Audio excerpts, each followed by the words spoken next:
Hello guys, how are you today? This is Jackie with Jackie Bible Story 777 coming at you. Hope you're having a nice day. And I'm going to read something really interesting, guys. This is really, really good. I really enjoyed reading these scriptures and this story in the Bible, which is true. Anything in the Bible is made for our learning. So let's go on. Jonah flees from the Lord. The word of the Lord came to Jonah, son of Amittai. Go to the great city of Nineveh and preach against it, because the wickedness has come up before me. So brothers and sisters, this had to be a real sinful city for the wickedness to come up before God. But Jonah ran away from the Lord and headed for Tarshish. He went down to Joppa, where he found a ship bound for the port. After paying the fare, he went aboard and sailed for Tarshish to flee from the Lord. Then the Lord sent a great wind on the sea, and such a violent storm came. It arose on the ship, and it threatened to break up everything. All the sailors were afraid, and each cried out to his own God. Not Jesus, but his own God. I don't know who that was, but I tell you one thing, their own God, it wasn't our God. Okay, interesting, just a footnote. My God is God the Father and Jesus Christ the Son. That's our God, guys. So let's go on. Then the Lord sent a great wind in the sea, and such a violent storm arose that the ship threatened to break up. All the sailors were afraid, and each cried out to his own God, and they threw the cargo into the sea to lighten the ship, so it wouldn't go down. But Jonah, now guys, pay attention to Jonah. He went down below the deck, where he was laying down, and fell into a deep sleep. The captain went to him and said, "How could you sleep through this, Jonah?" Okay. "Get up and call on your God. Maybe he will take notice of us and we will not perish." Then the sailors said to each other, "Come, let us cast lots to find out who is responsible for this calamity." They cast lots, and the lot fell on Jonah. So they felt like they did some kind of magic. The lot. So I found out, I looked it up because we had to do a deep dive, guys. The lot is rocks, different color rocks. Whoever would get, like, say, the red rock, that's the person they said did the bad thing. Jonah 1:7. So, by the way, this is Jonah. It starts at 1. But now I'm reading Jonah 1:7. Casting lots was intimately connected with Israelite temple practice and with assigning temple duties. One way they did casting lots is with colored stones. Like whoever got the special color stone, like I told you, like red or something, that was the guilty person that caused the calamity or the problem. Guys, don't you wish we had stones now so we can like put it in the middle and see who's causing the problem, where we live or whatever it is?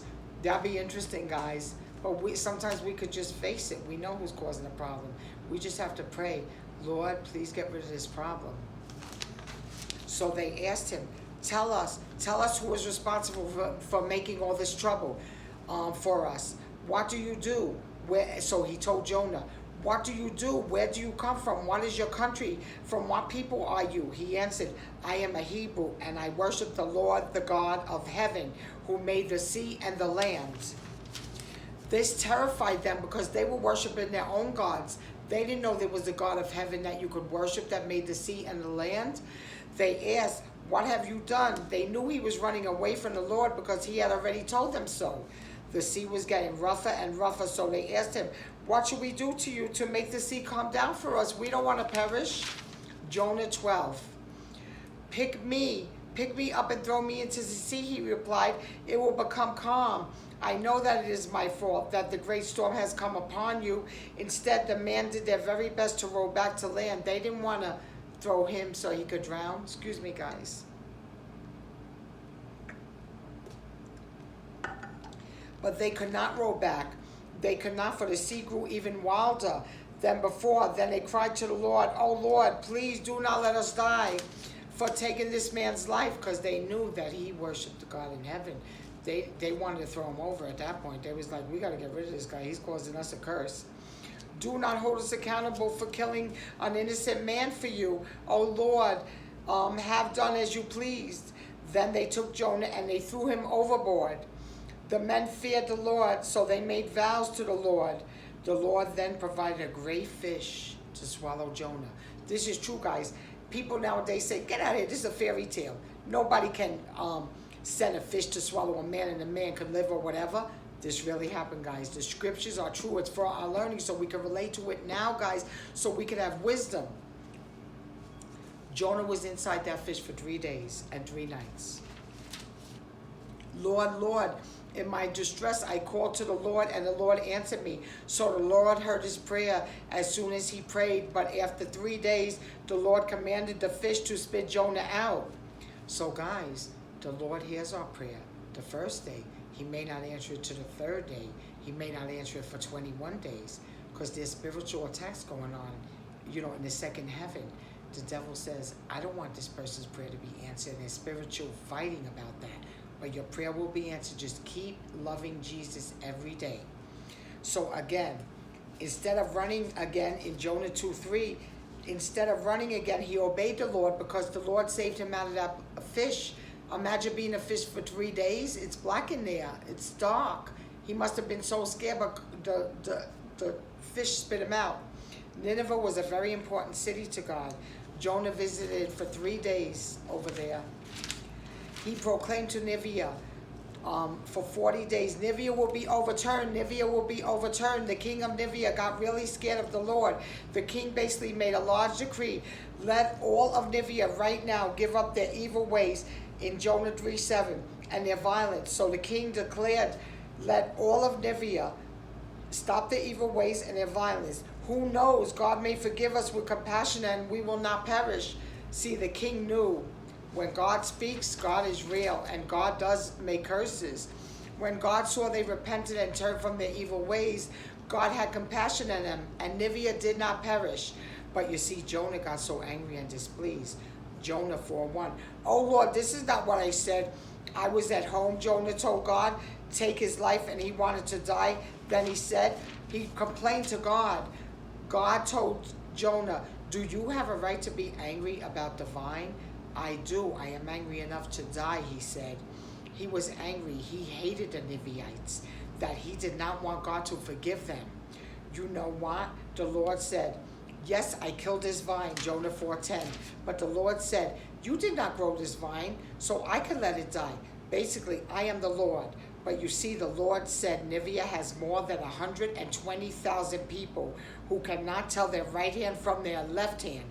So I am not going to let them perish. And they were wicked, but now they obey me. So as many cattle as well, I don't want the cattle to die either.